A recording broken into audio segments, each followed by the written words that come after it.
नमस्कार दोस्तों, आज हम आपको बताने वाले हैं कि सर्वपितृ अमावस्या पौराणिक कथा जानकर करेंगे आश्चर्य। ये सारी जानकारी जानने के लिए आप हमारे वीडियो के अंत तक बने रहे। लेकिन दोस्तों, अगर आपने अभी तक चैनल को सब्सक्राइब नहीं किया है तो चैनल को सब्सक्राइब कर दीजिए और उससे पहले इस वीडियो को लाइक करिए या दोस्तों को शेयर कर दीजिए। अच्छोदा नाम तेषा तु मानसी कन्यका नदी, अच्छोदन नाम च सरह पितृभिर्निर्मितं पुरा, अच्छोदा तु तपश्चक्रे दिव्यं वर्षसहस्रकम्। 14 अक्टूबर 2023 को सर्वपितृ अमावस्या रहेगी।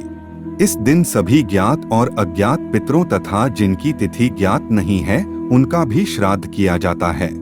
यदि आप किसी कारणवश अपने दिवंगतों की तिथि अनुसार श्राद्ध नहीं कर पाए हों तो इस दिन श्राद्ध किया जा सकता है। सर्वपितृ अमावस्या को महालय और मोक्ष अमावस्या भी कहते हैं। आओ जानते हैं सर्वपितृ अमावस्या की पौराणिक कथा। देवताओं के पितृगण अग्निश्वात जो सोमपथ लोक में निवास करते हैं, उनकी मानसी कन्या अच्छोदा नाम की एक नदी के रूप में अवस्थित हुई। मत्स्य पुराण में अच्छोद सरोवर और अच्छोदा नदी का जिक्र मिलता है जो कि कश्मीर में स्थित है। एक बार अच्छोदा ने 1000 वर्ष तक तपस्या की, जिससे प्रसन्न होकर देवताओं के पितृगण अग्निश्वात और बर्हिष्पद अपने अन्य पितृगण अमावसु के साथ अच्छोदा को वरदान देने के लिए आश्विन अमावस्या के दिन उपस्थित हुए। उन्होंने अक्षोदा से कहा कि हे पुत्री, हम सभी तुम्हारी तपस्या से अति प्रसन्न हैं, इसलिए जो चाहो वर मांग लो। लेकिन अक्षोदा ने अपने पितरों की तरफ ध्यान नहीं दिया और वह अति तेजस्वी पितृ अमावसु को अपलक निहारती रही। पितरों के बार बार कहने पर उसने कहा, हे भगवान, क्या आप मुझे सचमुच वरदान देना चाहते हैं? इस पर तेजस्वी पितृ अमावसु ने कहा, हे अक्षोदा, वरदान पर तुम्हारा अधिकार सिद्ध है, इसलिए निस्संकोच कहो। अक्षोदा ने कहा, भगवान, यदि आप मुझे वरदान देना ही चाहते हैं तो मैं तत्क्षण आपके साथ रमण कर आनंद लेना चाहती हूँ। अक्षोदा के इस तरह कहे जाने पर सभी पितृ क्रोधित हो गए। उन्होंने अक्षोदा को श्राप दिया कि वह पितृलोक से पतित होकर पृथ्वी लोक पर जाएगी। पितरों के इस तरह श्राप दिए जाने पर अक्षोदा पितरों के पैरों में गिरकर रोने लगी। इस पर पितरों को दया आ गई। उन्होंने कहा कि अक्षोदा, तुम पतित योनि में श्राप मिलने के कारण मत्स्य कन्या के रूप में जन्म लोगी। पितरों ने आगे कहा कि भगवान ब्रह्मा के वंशज महर्षि पाराशर तुम्हें पति के रूप में प्राप्त होंगे। तुम्हारे गर्भ से भगवान व्यास जन्म लेंगे। उसके उपरांत भी अन्य दिव्य वंशों में जन्म लेते हुए तुम श्राप मुक्त होकर पुनः पितृलोक में वापस आ जाओगी। पितरों के इस तरह कहे जाने पर अक्षोदा शांत हुई। अमावसु के ब्रह्मचर्य और धैर्य की सभी पितरों ने सराहना की एवं वरदान दिया कि यह अमावस्या की तिथि अमावसु के नाम से जानी जाएगी। जो प्राणी किसी भी दिन श्राद्ध न कर पाए वह केवल अमावस्या के दिन श्राद्ध तर्पण करके सभी बीते 14 दिनों का पुण्य प्राप्त करते हुए अपने पितरों को तृप्त कर सकते हैं। तभी से प्रत्येक माह की अमावस्या तिथि को सर्वाधिक महत्व दिया जाता है और यह तिथि सर्वपितृ श्राद्ध के रूप में भी मनाई जाती है। उसी पाप के प्रायश्चित हेतु कालांतर में यही अच्छोदा महर्षि पराशर की पत्नी एवं वेदव्यास की माता सत्यवती बनी थी। तत्पश्चात समुद्र के अंशभूत शांतनु की पत्नी हुई और 2 पुत्र चित्रांगद तथा विचित्र वीर्य को जन्म दिया था। इन्हीं के नाम से कलयुग में अष्ट का श्राद्ध मनाया जाता है। अगर मित्रों, आप किसी भी कारणवश सर्वपितृ अमावस्या के दिन भी श्राद्ध करना भूल जाते हैं तो आप अब हम जो 8 धार्मिक पाठ बताने वाले हैं उसका पाठ करके पितृ को तृप्त कर सकते हैं। पितृ का आशीष भी मिल सकता है। आश्विन माह की कृष्ण अमावस्या को सर्वपितृ मोक्ष श्राद्ध अमावस्या कहते हैं। यह दिन पितृपक्ष का आखिरी दिन होता है। अगर आप पितृपक्ष में श्राद्ध कर चुके हैं तो भी सर्वपितृ अमावस्या के दिन पितरों का तर्पण करना जरूरी होता। सभी जाने और अनजाने पितरों हेतु इस दिन निश्चित ही श्राद्ध किया जाना चाहिए। इस दिन आप यदि अपने पितरों की मुक्ति हेतु इन 8 धार्मिक पाठ को पढ़ते हैं या आयोजन करवाते हैं तो इससे पितरों का आशीर्वाद मिलता है।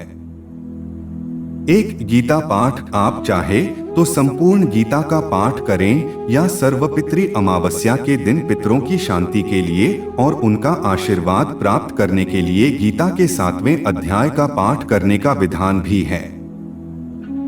2 पितृसूक्तम अत्यंत चमत्कारी मंत्र पाठ है।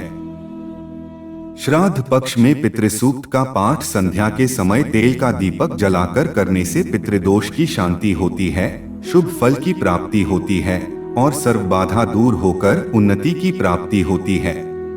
इसे ही पितृ शांति पाठ भी कहते हैं। 3 गरुड़ पुराण श्राद्ध पक्ष में गरुड़ पुराण के पाठ का भी आयोजन किया जाता है।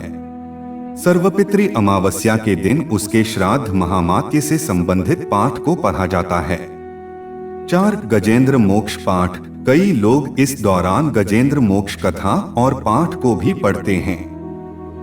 5 रुचिकृत पितृस्तोत्र, संपूर्ण श्राद्ध पक्ष या सर्वपितृ अमावस्या को रुचिकृत पितृस्तोत्र का पाठ भी किया जाता है।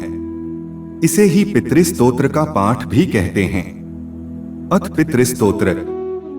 6 पितृ गायत्री पाठ, इस पाठ को पढ़ने से भी पितरों को मुक्ति मिलती है और वे हमें आशीर्वाद देते हैं। इस दौरान पितृ गायत्री मंत्र और ब्रह्मा गायत्री मंत्र का भी जप करना चाहिए।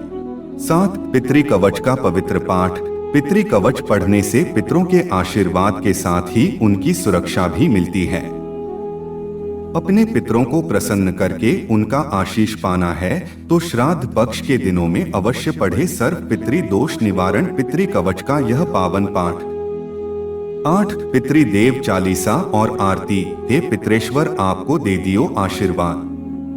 यह पितृ चालीसा पढ़ने से भी पितृ प्रसन्न होते हैं।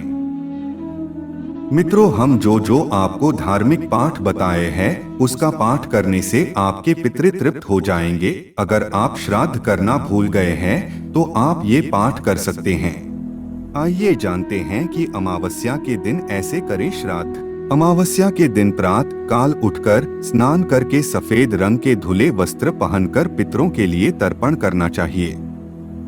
इसके बाद अपना मुख दक्षिण दिशा की तरफ करके बैठें, फिर तांबे के लोटे में गंगाजल भरकर उसमें काले तिल व कच्चा दूध डाल दें।